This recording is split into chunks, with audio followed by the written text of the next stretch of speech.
Is there anything in this world that wasn't first imagined? Name one thing or point out one thing in this world for me that is now considered to be real that wasn't first only imagined. What is now proved was once only imagined. Therefore, this is a true statement. All things were made by him, and he is your own wonderful human imagination. All objective reality is solely produced through imagining. The clothes you wear, the chairs in which you are seated, this in which we are now placed, everything was once only imagined. Now tonight, find out exactly what you, not what they think you ought to want, what you want. Ask no one's permission. You don't need any man's permission. You don't need your own decision. What do I want? Now what would it be like if it were true? What would I feel like were it true? Now catch the mood and try to give that mood all the sensory vividness of reality, all the tones of reality, and then sleep in it, just as though it were true. And then await the inevitable. The inevitable is you're going to resurrect it and objectify it on the screen of space. And then the world will call it real. And they may not believe you. It doesn't really matter. If you tell them it came to pass because you simply imagined it. Now, they'll point to the series of events that led up to it. And they will give credit to the bridge of incident across which you walk towards the fulfillment of that state. And they'll point out some physical thing that was the cause. No, the cause is invisible, for the cause is God. And God is invisible to mortal eye. Who knows what you're imagining? No one knows. But you can sit down and imagine, and no one can stop you from doing it. But can you give reality to the imagined state? If you do, yes, a bridge of incident will appear in your world. And you'll walk across some series of events leading up to the fulfillment of the imaginal state. But don't give causation to any physical step that you took towards the fulfillment of it. You imagined yourself having a marvelous business. And then comes the day a building is for sale, and you haven't a nickel towards it.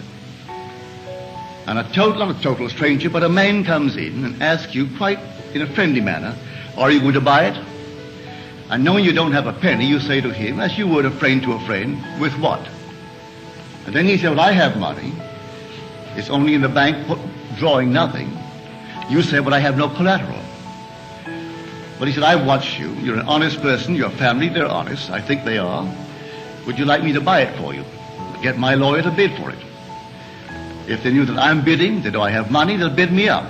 And so I get it at the very lowest price by getting a lawyer who represents more than one client, and they do not know who he represents, and he'll bid for it. Are you willing to take it regardless of the price? And you say, yes, I'll take it.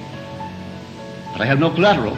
All I need is your signature, that you will simply pay 6% on whatever the price is, and then reduce that principal over a period of 10 years. Agreed? Yes. That day, you owned the building. And you didn't have one nickel when you owned the building that day.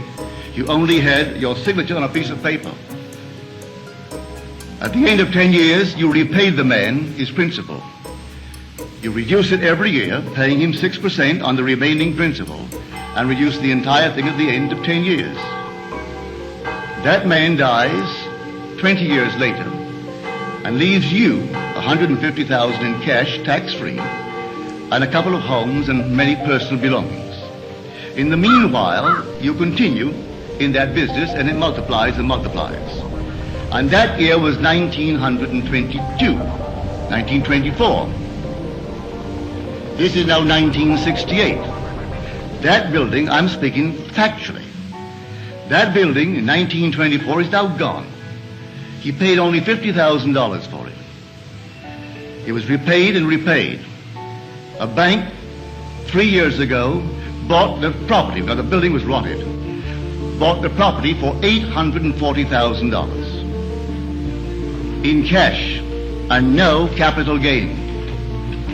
From $50,000 to $840,000. In the meanwhile, the business has expanded into all the other islands, so that today you couldn't buy them out for $15 million.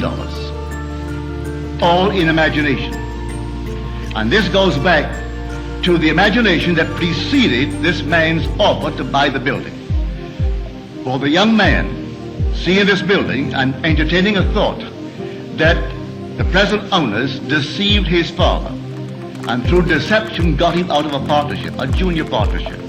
And he was moved not to get even, but to prove that he really had something within him and could be a success in spite of their deception.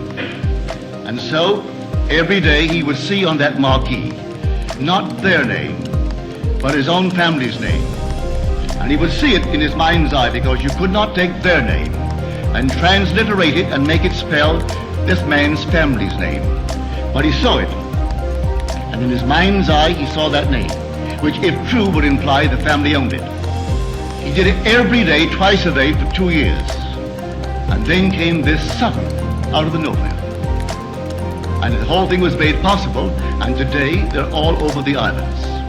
And they have no partners. They've never taken in one partner, never sold one bit of stock outside of a family ownership. All by imagination. Now, I know what I'm talking about because I am a member of that family. I know it. My second brother, Victor, was the one in whose imagination this whole thing began to bloom. He knows what he wants, and then after having decided in himself, that's what I want, and that's good for the business, he then, in his mind's eye, he appropriates it. And then let things happen. As told us in Scripture, the vision has its own appointed hour. It ripens, it will flower. If it be long, then wait, for it is sure, and it will not be late. Read that in the book of Habakkuk. Here is the true translation of that passage in Habakkuk. So when you know what you want, remain faithful to that assumption.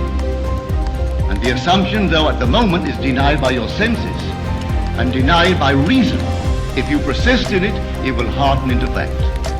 Are we not told that God calls a thing that is not seen as though it were seen, and then the unseen becomes seen? He calls everything from the unseen into the seen in this simple manner, for he is the resurrecting power. So if I assume that I am, I don't have to have evidence to support it. I assume that I am. I am what? Well, I name it. And having given it a name, given it form, given it definition, remaining in it, I resurrect it. And if it takes 1,000 men to aid the birth of that state, 1,000 men will play their parts. And I don't have to go out and look for them.